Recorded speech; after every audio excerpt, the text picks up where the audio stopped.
Narendra stop ഇതൊരു ചർച്ചാ വിഷയമായ ഒരു വാക്കാണ്. ഹെഡ്ലൈനായിരുന്നു.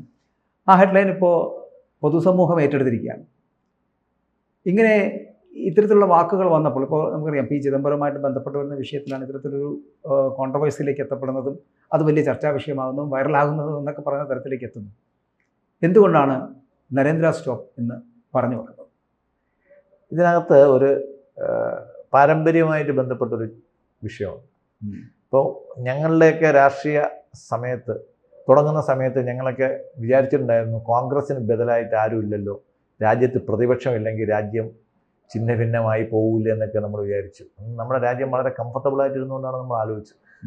ഇപ്പോൾ നമ്മൾ തിരിച്ചാലോചിക്കുന്നുണ്ട്, ഈ ഒരു പ്രതിപക്ഷം ഉള്ളതുകൊണ്ട് നമ്മുടെ നാട് നശിച്ചു പോകുമെന്ന് ചിന്തിക്കുന്ന ഒരവസ്ഥയിലോട്ട് നമ്മുടെ രാജ്യം ട്രാൻസ്ഫോം ചെയ്തു കഴിഞ്ഞ 40 വർഷത്തിനിടയിൽ. 70കളിലൊക്കെ നമ്മുടെ കൺസേൺ രാജ്യത്ത് ഇന്ദിര കഴിഞ്ഞാൽ നെഹ്റു കഴിഞ്ഞാൽ ആര്, ഇന്ദിര കഴിഞ്ഞാൽ ആര്, രാജീവ് ഗാന്ധി കഴിഞ്ഞാൽ ആര് എന്നൊക്കെയായിരുന്നു നമ്മുടെ കൺസേൺ. ഇപ്പം നരേന്ദ്രമോദി കഴിഞ്ഞാൽ ആരെന്ന് നമുക്കാർക്കും കൺസേൺ ഇല്ല. പക്ഷേ ഇന്ത്യയുടെ പ്രതിപക്ഷ നേതാവ് രാജ്യത്തെയും രാജ്യത്തിൻ്റെ അഭിമാനത്തെയും രാജ്യത്തിൻ്റെ രാജ്യസ്നേഹത്തെയും രാജ്യത്തിന് വെളിയിൽ, രാജ്യത്തിൻ്റെ ബൗണ്ടറിക്ക് വെളിയിൽ നിന്ന് ചോദ്യം ചെയ്യുന്ന ഒരവസ്ഥയാണ് നമ്മൾ കാണുന്നത്. യഥാർത്ഥത്തിൽ നോക്കുകയാണെങ്കിൽ അടിയന്തരാവസ്ഥയെക്കാളും അദ്ദേഹത്തിൻ്റെ അമ്മൂമ്മ ഇന്ത്യൻ ഭരണഘടന വലിച്ചു കീറിയേ ഉള്ളൂ. ഇത് ഇന്ത്യ എന്ന് പറയുന്ന രാജ്യത്തെ മാനഭംഗപ്പെടുത്തുന്ന ഒരു രീതിയാണ് നമ്മുടെ പ്രതിപക്ഷ നേതാവ് കാണിക്കുന്നത്. ഒരു പ്രതിപക്ഷ നേതാവ് എന്നുള്ള രീതിയിൽ രാജ്യത്തിനകത്ത് നിന്ന് നമ്മുടെ ഭരണപക്ഷത്തെ വിമർശിക്കുന്നതിനകത്ത് തെറ്റൊന്നുമില്ല. വിമർശിക്കാൻ ബാധ്യസ്ഥനാണ്, കടപ്പെട്ട ആളാണ്, അതിനുള്ള എല്ലാ അധികാരവും. പക്ഷേ രാജ്യത്തിന് പുറത്തു നിന്നിട്ട് ആ പ്ലാറ്റ്ഫോം, രാജ്യവിരുദ്ധരുടെ പ്ലാറ്റ്ഫോം, അവരുടെ തോളിൽ കയറി നിന്നിട്ട് ഇന്ത്യയെ പറ്റിയിട്ട് മോശമായിട്ട് സംസാരിക്കുക, അല്ലെങ്കിൽ ഇന്ത്യൻ പ്രധാനമന്ത്രിയെ പറ്റിയിട്ട് ഇകഴ്ത്തി സംസാരിക്കുക എന്ന് പറയുന്നത് അദ്ദേഹത്തിന് തന്നെ അദ്ദേഹത്തിൻ്റെ പാരമ്പര്യത്തിൽ അഭിമാനിക്കാൻ ഒന്നും ഇല്ലാത്തത് കൊണ്ടായിരിക്കാം. നമുക്കൊക്കെ നമ്മുടെ പാരമ്പര്യത്തിൽ അഭിമാനിക്കാനുണ്ട്. നമ്മുടെ അച്ഛനെയോ അല്ലെങ്കിൽ അച്ഛൻ്റെ അച്ഛനെയോ ഒക്കെ ആരെങ്കിലുമൊക്കെ പറയുമ്പോൾ നമുക്ക് വിഷമം തോന്നും. അവർ ചിലപ്പോൾ നമ്മളെ ശകാരിച്ചിട്ടുള്ളവരായിരിക്കാം, നമ്മളുമായിട്ട് പിണങ്ങിയിട്ടുള്ളവരായിരിക്കാം. എങ്കിൽ പോലും എൻ്റെ അച്ഛൻ്റെ അച്ഛനല്ലേ എന്ന് തോന്നുമ്പോഴത്തേക്ക് നമുക്കൊരു വിഷമം തോന്നും. ഇദ്ദേഹത്തിന് അതില്ല. രാജ്യമാണ്, രാജ്യത്തിൻ്റെ പ്രധാനമന്ത്രിയാണ് എന്നുള്ള ഒരു ധാരണ പുള്ളിക്കാരനില്ല. അത് വളരെ ലളിതമായ വാക്കിൽ നരേന്ദ്രമോദിജി ഒരിക്കൽ പറഞ്ഞിട്ട് ബാലബുദ്ധിയാണെന്ന് പറയുന്നത്. അദ്ദേഹം ഒരു ബാലനാണ്. ബാലകൻ എന്ത് വേണമെങ്കിലും ചെയ്യാം. നമുക്ക് നിക്കറിൽ കൂടെ അപ്പിയിട്ട് കഴിഞ്ഞാൽ നമുക്കൊന്നും പറയാൻ പറ്റില്ല. അതുകൊണ്ട് അയാളെങ്കിൽ വിട്ടുകളയാന്നാണ് ശ്രീ നരേന്ദ്രമോദി പറഞ്ഞത്. ഇപ്പോൾ ഇതൊരു നരേന്ദ്ര സ്റ്റോപ്പ് എന്ന് പറയുന്ന ടോപ്പിക് ഒരു ചർച്ചാ വിഷയമായത് ഇന്നലെ നമ്മുടെ മുൻ ഇന്ത്യയിലെ ഏകദേശം പ്രധാനപ്പെട്ട എല്ലാ വകുപ്പുകളും ഭരിച്ച ഒരു മന്ത്രിയായിരുന്നു ചിദംബരം ചെട്ടിയാർ. അതെ. അദ്ദേഹം ആഭ്യന്തരം ഉണ്ടായിരുന്നു, വിദേശകാര്യം ഉണ്ടായിരുന്നു, പ്രതിരോധം ഉണ്ടായിരുന്നു, സാമ്പത്തിക ധനമന്ത്രിയായിരുന്നു. അത് പ്രധാനപ്പെട്ട നമ്മുടെ 4 വകുപ്പുകളും ഭരിച്ച ഒരു സീസൺഡ് മിനിസ്റ്ററായിരുന്നു. ഇടയ്ക്ക് പുള്ളിക്കാരൻ ഒരു കെട്ടെടുത്തിയാടി ഓടുകയൊക്കെ ചെയ്തു. അത് വേറെ കാര്യം. ഇടിക്കാട് ട്രെയിനിന് വന്നപ്പോഴത്തേക്ക് അത് വേറൊരു ചരിത്രമാണ്. എന്നിട്ട് പുള്ളിക്കാരൻ ഈ ചില സമയത്തൊക്കെ ചിലർ എനിക്ക് തോന്നുന്നു മരിക്കാറാവുമ്പോഴാണെന്ന് ചിലപ്പോൾ സത്യങ്ങളൊക്കെ പറയുന്നത്. ചിലർ ഇങ്ങനെയാണ് മരണക്കിടക്കയിൽ നിന്നുകൊണ്ട് സത്യങ്ങളൊക്കെ വിളിച്ച് പറയാറുണ്ട്. അതുപോലെ അദ്ദേഹം ഏതെങ്കിലും എനിക്ക് അതിനകത്തുള്ള വിയോജിപ്പെന്ന് പറഞ്ഞാൽ വേറൊന്നുമല്ല. ഈ മരണക്കിടക്ക എന്ന് പറഞ്ഞല്ല, അത് പാർട്ടി അടക്കം മരണക്കിടക്കയിലാണ്. പിന്നെ വേറൊരു കാര്യം എന്ന് വെച്ച് കഴിഞ്ഞാൽ ആ പാർട്ടി മരണക്കിടക്കയിൽ കിടക്കുക ഇനി ഒരിക്കലും മറ്റൊരു തരത്തിലേക്ക് തിരിച്ചു വരില്ല എന്ന് തോന്നുമ്പോൾ അധികാരത്തിന്റെ കൊതി ഊറുമ്പോൾ സ്വാഭാവികമായിട്ടും ഉണ്ടാകുന്ന ഒരു ഈ പ്രത്യയശാസ്ത്രമൊക്കെ മറന്നു പോകുന്ന രീതി.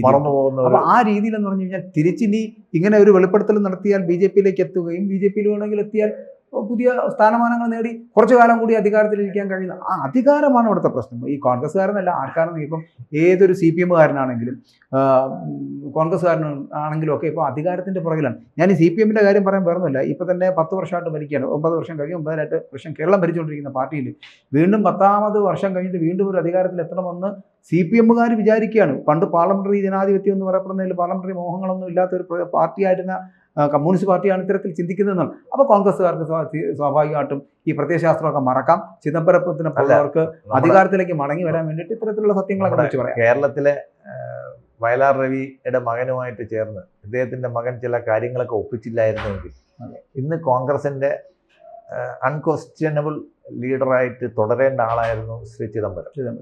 അദ്ദേഹത്തിൻ്റെ മറ്റ് ഇൻറ്റഗ്രിറ്റിയിലൊന്നും നമുക്ക് ആർക്കും സംശയമില്ല. പക്ഷേ ഈ ധൃതരാഷ്ട്രർക്ക് പറ്റിയതുപോലെ പുത്രസ്നേഹം കൊണ്ട് എന്തൊക്കെയോ പറ്റിപ്പോയി. അല്ലെങ്കിൽ നമ്മളൊക്കെ റെസ്പെക്ട് ചെയ്യുന്ന ഒരു ഇന്ത്യയിലെ ഏറ്റവും ലേൺഡ് ജേർണൽ അഡ്വക്കേറ്റാണ്. മാന്യനാണ്, ബാക്കി കാര്യങ്ങളെല്ലാം ശരിയാണ്. പക്ഷേ ഈ ഒരു കാര്യത്തിൽ മാത്രം പുത്രസ്നേഹം കൂടിയിട്ട് പുള്ളിക്കാരൻ എന്തൊക്കെ അബദ്ധങ്ങൾ പറ്റിയിട്ടുണ്ട്. ഇപ്പോൾ പുള്ളിക്കാരൻ തിരിച്ച് BJP-യിൽ വേറെ ആരെ എടുത്തു കഴിഞ്ഞാലും BJP-യിൽ ചിദംബരത്തിനെയും ജയറാം രമേശിനെയും ഇങ്ങനെയുള്ളവരൊന്നും എന്തായാലും ഒരിക്കലും എടുക്കത്തില്ല. അത്രയ്ക്ക് ഗതികെട്ടൊന്നും പോയിട്ടില്ല BJP. പക്ഷേ അദ്ദേഹത്തിനുണ്ടായ പെട്ടെന്നുണ്ടായ ഒരു വെളിപാട് ഈ മുംബൈ ആക്രമണത്തിന് ശേഷം അദ്ദേഹത്തെ ആഭ്യന്തരമന്ത്രി സ്ഥാനത്ത് കൊണ്ടുവന്നപ്പോഴത്തേക്ക് അദ്ദേഹം പറയുന്ന പല കാര്യങ്ങളും പൊരുത്തപ്പെടുന്നില്ല. കാര്യം ഈ എല്ലാം കൂടെ ഒത്തു വരുന്നില്ല. കാര്യം ആഭ്യന്തരമന്ത്രി അല്ല തീരുമാനിക്കേണ്ടത് തിരിച്ചടിക്കണോ വേണ്ടേ എന്നുള്ള കാര്യം. അത് ആഭ്യന്തരമന്ത്രി ചോദിച്ചു. അപ്പൊ വിദേശകാര്യമന്ത്രി വേണ്ടാന്ന് പറഞ്ഞു. അപ്പൊ ഇദ്ദേഹം ഒരു വലിയ ലേൺഡ് അഡ്വക്കേറ്റ് എന്നുള്ള രീതിയിൽ ഇദ്ദേഹം പറയുന്ന കാര്യങ്ങൾ നമ്മൾ കണക്കിലെടുക്കേണ്ട. ഇദ്ദേഹം പറയാതെ പോയ കാര്യങ്ങളാണ് നമ്മൾ കണക്കിലെടുക്കേണ്ടത്. കാര്യം ചില അഡ്വക്കേറ്റ്മാർക്ക് അങ്ങനെയാണ്, അവർ പറയുന്ന കാര്യങ്ങളല്ല കോടതിയിൽ, പറയാത്ത കാര്യങ്ങൾ ഇംപ്ലൈഡും എക്സ്പ്രസ്ഡ് എന്ന് പറയും. ഇദ്ദേഹം പറഞ്ഞതിനകത്ത് ഇയാൾ എക്സ്പ്രസ് ചെയ്ത കാര്യങ്ങളിനകത്ത് കാര്യങ്ങളൊന്നുമില്ല. പക്ഷെ ഇദ്ദേഹം പറഞ്ഞതിനകത്ത് ഇംപ്ലൈഡ് ആയിട്ടുള്ള 2 കാര്യങ്ങളുണ്ട്. ഒന്ന്, രാജ്യത്ത് ഇത്രയും വലിയൊരു തിരിച്ചടി ഉണ്ടായെങ്കിൽ അതിന് വേണ്ടിയിട്ട് ആലോചിക്കേണ്ടത് രാജ്യത്തെ പ്രധാനമന്ത്രിയാണ്. പ്രധാനമന്ത്രി ആലോചിക്കേണ്ടത് വിദേശകാര്യമന്ത്രിയോടോ അല്ലെങ്കിൽ ആഭ്യന്തരമന്ത്രിയോടോ അല്ല, അതെ, ചോദിക്കേണ്ടത് ഡിഫൻസിനോടാണ്. അപ്പൊ അന്നത്തെ പ്രതിരോധ മന്ത്രി ഇന്ന് ജീവനോടെ ഇരിപ്പുണ്ട്. അദ്ദേഹത്തിന് സംസാരിക്കാനുള്ള ശേഷിയുണ്ട്. തീർച്ചയായിട്ടും ശ്രീ AK ആന്റണിയാണ്, മലയാളിയാണ്. അദ്ദേഹമാണ് ഈ കാര്യത്തിൽ എന്തെങ്കിലും ഒന്ന് പറയേണ്ടത്. അദ്ദേഹം ഇന്ന് വരെ ഇതിനെ പറ്റിയിട്ട് പറഞ്ഞിട്ടേ ഇല്ല. അപ്പം ആഭ്യന്തരമന്ത്രി അല്ല, പ്രധാനമന്ത്രിയും പ്രതിരോധ മന്ത്രിയും തമ്മിൽ സംസാരിക്കേണ്ട കാര്യം ആഭ്യന്തരമന്ത്രിയും പിന്നെ വിദേശകാര്യമന്ത്രിയും സംസാരിച്ച് തീരുമാനം എടുത്തെന്നാണ്. പിന്നെ ക്യാബിനറ്റ് എന്തിനാ? പ്രധാനമന്ത്രി എന്തിനാ? അതും ആ ബ്ലെയിം കംപ്ലീറ്റ് ചെയ്യണ്ട എന്നുള്ളൊരു ബ്ലെയിം ഇട്ട് കൊടുക്കുന്ന ആരുടെ തലയ്ക്കാണ്? അന്ന് വിദേശകാര്യമന്ത്രിയായിരുന്ന നമ്മുടെ രാജ്യത്തിൻ്റെ പ്രസിഡന്റായി അന്തരിച്ച ശ്രീ പ്രണാബ് കുമാർ മുഖർജിയുടെ പേരാണ് ഇട്ടേക്കുന്നത്.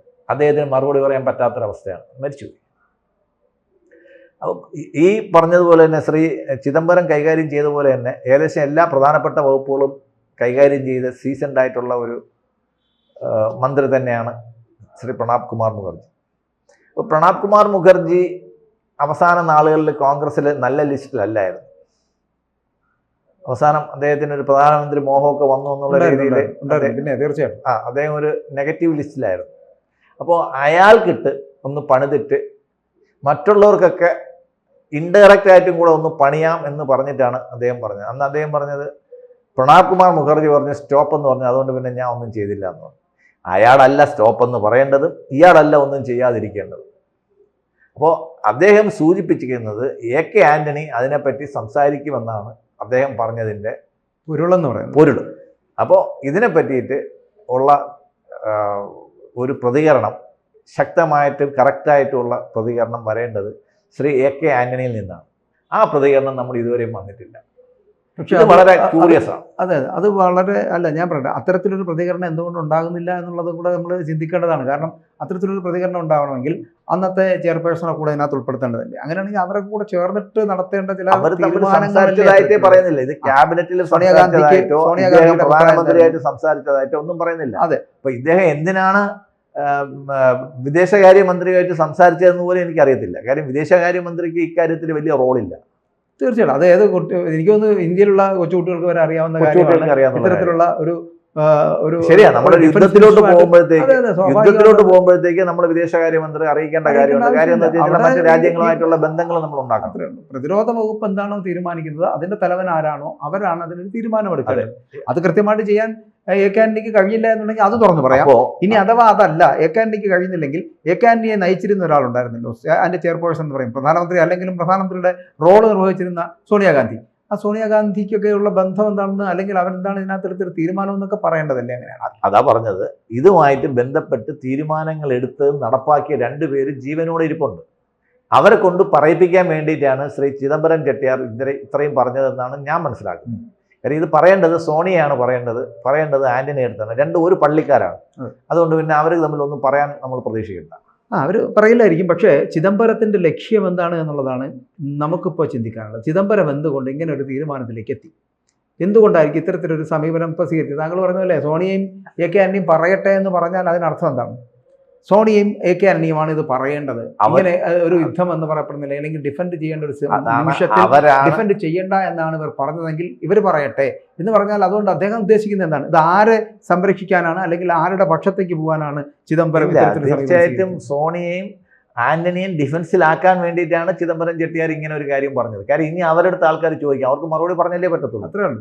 അപ്പൊ അതിന്റെ ഉത്തരവാദിത്വം അദ്ദേഹം അതുകൊണ്ട് ചിദംബരത്തിന് എന്താണ് ലാഭം എന്നുള്ളതല്ല, നൈസായിട്ട് രണ്ടുപേരെയും സൂപ്പിലാക്കിയല്ലോ. കാര്യം ഇപ്പോ ഈ രാജ്യസ്നേഹത്തെ പറ്റി പറയുന്ന, ഇപ്പൊ എത്ര റഫേൽ വീഴുന്നു എന്ന് പറയുന്ന രാഹുൽ ഗാന്ധി എന്തുകൊണ്ട് 71 വാറിൽ നമ്മളിൽ എത്ര വിമാനങ്ങൾ, അന്ന് 56ഓളം വിമാനങ്ങൾ നമുക്ക് നഷ്ടപ്പെട്ടു, എന്താ അതിന്റെ കണക്ക് പറയാത്തെ? അതിന്റെ ഉത്തരവാദി ആര്? അപ്പോൾ ഇദ്ദേഹം ഒരു വിവരക്കേടിന് ടീഷർട്ട് ഇട്ടാൽ ഇങ്ങനെ ഇരിക്കുമെന്ന് പറഞ്ഞ രീതിയിൽ ഇങ്ങനെ ഒരു ടീഷർട്ട് ഇട്ടിട്ട് എന്തൊക്കെയോ വിളിച്ച് പറഞ്ഞിട്ട് പോകുന്നു എന്നുള്ളതാണ്.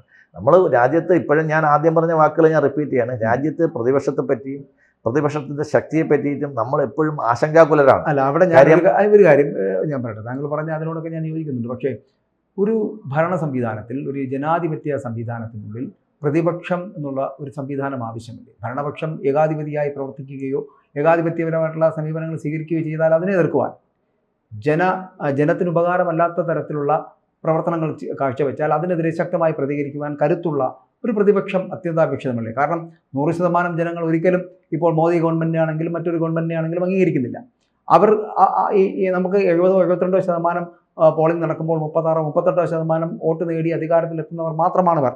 100%ൻ്റെയും ആൾക്കാരല്ല എന്നുകൂടി പറയട്ടെ. ആ പറയുന്ന കാലഘട്ടത്തിലാണ് ഇത്തരത്തിൽ പ്രതിപക്ഷം എന്നുള്ളത് എപ്പോഴും സാധാരണക്കാരൻ്റെ ഒരു മുഖമാകണം. ഇപ്പം നമ്മൾ മാധ്യമ പ്രവർത്തനങ്ങൾ തന്നെ നടത്തുന്നത് എന്താണ്? ഭരണപക്ഷത്തോടൊപ്പമല്ല, പ്രതിപക്ഷത്തോടൊപ്പം. അങ്ങനെ പ്രതിപക്ഷത്തോടൊപ്പം നിൽക്കുക എന്ന് പറഞ്ഞു കഴിഞ്ഞാൽ തെറ്റുകൾ തിരുത്തുകയും അത് ചൂണ്ടിക്കാണിക്കുകയും ചെയ്യുക എന്നുള്ളതാണ്. താങ്കൾ പറഞ്ഞു വയ്ക്കുന്നത് ഈ പ്രതിപക്ഷത്ത് വേണ്ട എന്നുള്ള സമീപനമാണോ, അതോ ഇത്തരത്തിലുള്ള പ്രതിപക്ഷം വേണ്ട എന്നുള്ളത്? കാര്യം ഇത് നമ്മൾ ആക്രമിക്കുന്നത് വ്യക്തിപരമാകാൻ പാടില്ല. പിന്നെ നമ്മൾ ഏത് പ്ലാറ്റ്ഫോമിൽ, ഇപ്പം നമ്മളൊരു ആൾ പ്രസംഗിക്കാൻ വിളിക്കുന്നു, ആ പ്രസംഗിക്കുന്ന പ്ലാറ്റ്ഫോം, ഹിന്ദിയിൽ തമിഴിലൊരു ചൊല്ലുണ്ട്, സഭയെ അറിந்து പേശ് പേശാതിരുന്നും പേശ് എന്നൊരു ചൊല്ലുണ്ട്. നമ്മൾ ഏത് സഭയിലാണ് നിൽക്കുന്നത്, നമ്മളിപ്പോൾ ബ്രിട്ടനാണ് നമ്മൾ വിളിക്കുന്നത്, അവിടെ വെച്ചിട്ട് അവർ നരേന്ദ്രമോദിയെ പറ്റി മോശപ്പെട്ടത് കേൾക്കാൻ ആഗ്രഹിച്ചിട്ടായിരിക്കും നമ്മൾ വിളിക്കുന്നത്. നമുക്ക് നരേന്ദ്രമോദിയെ പറ്റിയിട്ട് മോശമായിട്ട് പറയാം, പക്ഷേ ആ പറയുന്നതിനകത്ത് ഒരു സഭ്യമായ ഒരു രീതിയുണ്ട്. നമുക്ക് വിമർശിക്കാം, അന്തസ്സോടെ വിമർശിക്കാം, ഈ ചെയ്ത് ശരിയായില്ല എന്ന് പറയാം. നരേന്ദ്രമോദിയുടെ വീട്ടിൽ അദ്ദേഹത്തിൻ്റെ വസതിയിൽ ചെന്ന് പറയാം നിങ്ങൾ ഈ കാണിക്കുന്നത് ശരിയല്ല എന്ന്. അതൊക്കെ ഇന്ത്യയിലെ പ്രതിപക്ഷ നേതാവിനുള്ള അവകാശമാണ്. അത് നമ്മുടെ ഒരു ശത്രു രാജ്യത്തിൻ്റെ ലേബലിൽ അവരുടെ വിളിക്കുന്ന ഒരു യോഗത്തിൽ വെച്ചാകരുത്. അദ്ദേഹം വിമർശിക്കുന്നതിനോട് എനിക്ക് എതിർപ്പില്ല, പക്ഷേ വിമർശിക്കുന്ന രീതിയോടും വിമർശിക്കുന്ന പ്ലാറ്റ്ഫോമുകളെയാണ് നമ്മൾ എതിർക്കുന്നത്. ഇപ്പം ഇദ്ദേഹം പറഞ്ഞ ഒരു പ്ലാറ്റ്ഫോം എന്ന് പറയുമ്പോഴത്തേക്ക്, പിന്നെ ചിദംബരം പറഞ്ഞ ഒരു പ്ലാറ്റ്ഫോം പറഞ്ഞതിൻ്റെ കാര്യം എന്ന് പറഞ്ഞു കഴിഞ്ഞാൽ, ഞങ്ങൾ സിന്ദൂർ കണ്ടു, സിന്ദൂർ സക്സസ്ഫുള്ളായി, ഞങ്ങളും അന്ന് അടിക്കുമായിരുന്നു, പക്ഷേ അന്ന് ഞങ്ങൾക്ക് രാജ്യസ്നേഹം ഒട്ടും കുറവല്ലായിരുന്നു, അന്ന് ഞങ്ങൾ അടിക്കാതിരിക്കാൻ വേണ്ടിയിട്ട് പ്രേരിപ്പിച്ചത് മറ്റു ചിലരാണ് എന്നുള്ളതാണ് അദ്ദേഹം പറഞ്ഞതിലെ വങ്ക്യാർത്ഥം. അതെനിക്ക് മനസ്സിലായി, ആ വ്യാഖ്യാർത്ഥം മനസ്സിലായി. അതിന് ഉത്തരം നൽകേണ്ടത് AK ആന്റണിയും സോണിയാഗാന്ധിയാണെന്ന് മനസ്സിലായി. പക്ഷേ ഇവിടെ ഈ സമയത്ത് ഒരേ സമയം തന്നെ ഒരു പാർട്ടിയുടെ സന്തത സഹചാരിയായി നിൽക്കുകയും ആ പാർട്ടിയുടെ തോഴനായി മുന്നോട്ട് പോവുകയും ചെയ്യുമ്പോഴാണ് ഈ പറഞ്ഞ ചിദംബരം ചെട്ടിയാർ ഇത്തരത്തിലൊരു സമീപനം സ്വീകരിച്ചിരിക്കുന്നത്. അപ്പോൾ താങ്കൾ നേരത്തെ പറഞ്ഞ പോലെ BJPക്ക് എന്തായാലും ഇതുപോലുള്ള സാധനങ്ങൾ, അതായത് ചിദംബരത്തിനെയോ ജയറാം രമേശിനെ പോലുള്ളവർക്ക് BJPയിലേക്ക് എന്തായാലും വാതായനങ്ങൾ തുറന്നു കൊടുക്കുവാനുള്ള സാധ്യത വളരെ കുറവാണെന്ന് പറയുമ്പോൾ അദ്ദേഹത്തിൻ്റെ ലക്ഷ്യം എന്താണ് എന്നുള്ളതാണ് ഒരു ചോദ്യമായി അവശേഷിക്കുന്നത് എന്നുള്ളത്. അത് പറഞ്ഞാൽ നമുക്ക് അവസാനിപ്പിക്കാം, സമയമാവും. അദ്ദേഹത്തിൻ്റെ ലൈഫിൻ്റെ ഫാഗൻ്റ് ആയിരിക്കാം. മരിക്കുന്നതിന് മുമ്പ് സത്യങ്ങൾ വിളിച്ചു പറഞ്ഞിട്ട് പോയാൽ മോക്ഷമെങ്കിലും കിട്ടുമെന്നുള്ള പ്രതീക്ഷയായിരിക്കും. കാര്യം ആ സത്യം ദേശസ്നേഹിയായ ഒരാളെ സംബന്ധിച്ചിടത്തോളം സഹിക്കാൻ പറ്റാത്ത ഒരു അപമാനമാണ് നമ്മുടെ അന്നത്തെ ആ ഒരു ആക്രമണവും അതിന് തിരിച്ചൊരക്ഷരം നമ്മൾ മിണ്ടാതിരുന്നത്. അതേസമയം അതിനപ്പുറം ഇപ്പോൾ ഓപ്പറേഷൻ സിന്ദൂർ എന്ന് പറയുന്നത് വളരെ സക്സസ്ഫുൾ ആവുകയും സ്വാഭാവികമായിട്ടും ആത്മാഭിമാനം തുളുമ്പുന്ന ഏതൊരു മലയാളിക്കും അല്ലെങ്കിൽ ഏതൊരു ഇന്ത്യക്കാരനും തോന്നാവുന്ന ഒരു വികാരം മാത്രമാണ് എന്തുകൊണ്ട് നമ്മൾ അന്ന് തിരിച്ചടിച്ചില്ല എന്നുള്ള ചോദ്യം. ആ ചോദ്യം ചിലപ്പോൾ ഇവരെ ഇപ്പോൾ കുത്തുന്നുണ്ടായിരിക്കും. നമ്മൾ ജോൺ ബ്രിട്ടാസിനെ കൊണ്ടുവരെ നരേന്ദ്രമോദിയെ പ്രശംസിപ്പിക്കേണ്ട ഒരു അവസരം വന്നു എന്നുള്ളത്. അല്ല, ഞാൻ പറയുന്നത് ഇവിടെ നരേന്ദ്രമോദി ആകട്ടെ മറ്റൊരാളാകട്ടെ ഈ സമയത്തിന് എടുക്കുന്ന തീരുമാനം ഇത്രയും ശക്തമാണെങ്കിൽ, അതായത് തിരിച്ചടിയാണ് ഇവിടെ ഫലം എന്നുണ്ടെങ്കിൽ അത് തിരിച്ചടി തന്നെയാണ് നൽകേണ്ടത്, അല്ലാതെ അവിടെ മാറി നിന്ന് സംസാരിക്കേണ്ട. പക്ഷേ ഇതിനേക്കാളും നമ്മൾ സൈനിക ശക്തിയായിട്ട് നമ്മൾ മുമ്പ് നിൽക്കുന്ന ഒരു സമയത്തായിരുന്നു നമുക്കിത് പറ്റിയത്. അന്ന് അതായത് കാർഗിൽ വാറിൽ ശവപ്പെട്ടി കുംഭകോണം എന്നൊക്കെ പറഞ്ഞ ഒരുപാടൊക്കെ അവര് പരിഹസിച്ചായിരുന്നു. അത് കഴിഞ്ഞിട്ട് കാർഗിലിൽ നമ്മൾ വിജയിച്ചവരാണ്. കാർഗിലിൽ നമ്മൾ വിജയിച്ചു, എന്നാലും ചില പ്രശ്നങ്ങൾ ഉണ്ടായപ്പോഴത്തേക്ക് ശവപ്പെട്ടി കുംഭകോണം എന്നും പറഞ്ഞുകൊണ്ട് അവർ ഒരുപാട് ജോർജ് ഫെർണാണ്ടസുമായി ബന്ധപ്പെട്ട് വരുന്ന വിഷയങ്ങളൊക്കെ ഉണ്ടായിരുന്നു. പക്ഷേ അവർക്ക് അവർ ഭരിച്ചുകൊണ്ടിരിക്കുമ്പോഴത്തേക്ക് ഇത്രയും വൃത്തികെട്ട ഒരു ആക്രമണം ഇന്ത്യയുടെ ജനതയ്ക്ക് നേരെ നമ്മുടെ ഹൃദയഭാഗത്ത് വന്ന് ചെയ്തിട്ട് തിരിച്ച് നമ്മൾ അടിച്ചില്ല എന്നുള്ളത് രാജ്യത്ത് എന്നും നമ്മൾ ഇവരെയൊക്കെ കുത്തും. അതെ, ഇവരെയൊക്കെ എന്നും കുത്തും. ആ കുത്തൽ കൊണ്ടാണ് ഇദ്ദേഹം പറഞ്ഞത് അന്ന് ചെയ്യാത്തതിന്റെ ഉത്തരവാദി നമ്മളാരുമല്ല മരിച്ചുപോയ പ്രണബ് കുമാർ മുഖർജിയാണ് എന്ന് പറഞ്ഞു വെക്കുകയാണ്. പക്ഷെ അതല്ല അതിന്റെ സത്യമെന്ന് അദ്ദേഹത്തിനും അറിയാം. അതിന്റെ യാഥാർത്ഥ്യം കൂടെ വായിക്കുന്നത് നമുക്കും അറിയാം. അതെ, AK ആന്റണിയും സോണിയാഗാന്ധിയുമാണ് ഇതിന് പിന്നിൽ പ്രവർത്തിച്ചിരിക്കുന്നതെന്നും അവരാണ് ഇതിന്റെ സത്യം പറയേണ്ടതെന്ന് പറയപ്പെടുമ്പോൾ സ്വാഭാവികമായിട്ടും അന്ന് എന്തുകൊണ്ടത് ചെയ്തില്ല എന്നുള്ളതിന്റെ മനസ്താപമാണ്. ചിലപ്പോൾ ഓപ്പറേഷൻ സിന്ദൂറിന്റെ വിജയം കണ്ടിട്ട് ആ വിജയത്തിളക്കത്തിൽ നിൽക്കുമ്പോൾ സ്വാഭാവികമായിട്ടും തോന്നുന്ന ഒരു മനസ്താപമായിരിക്കാം ചിദംബരത്തിനകത്ത് കൊണ്ട് ഇത്തരത്തിലൊരു സമീപനം സ്വീകരിച്ചത് എന്ന് വേണമെങ്കിൽ നമുക്ക് പറഞ്ഞു വെക്കാം. കൂടുതൽ വാർത്തകളും വിശേഷങ്ങളും നിങ്ങളിലേക്ക് എത്താൻ ABC മലയാളം സബ്സ്ക്രൈബ് ചെയ്യുക, ബെൽ ബട്ടണും അമർത്തുക.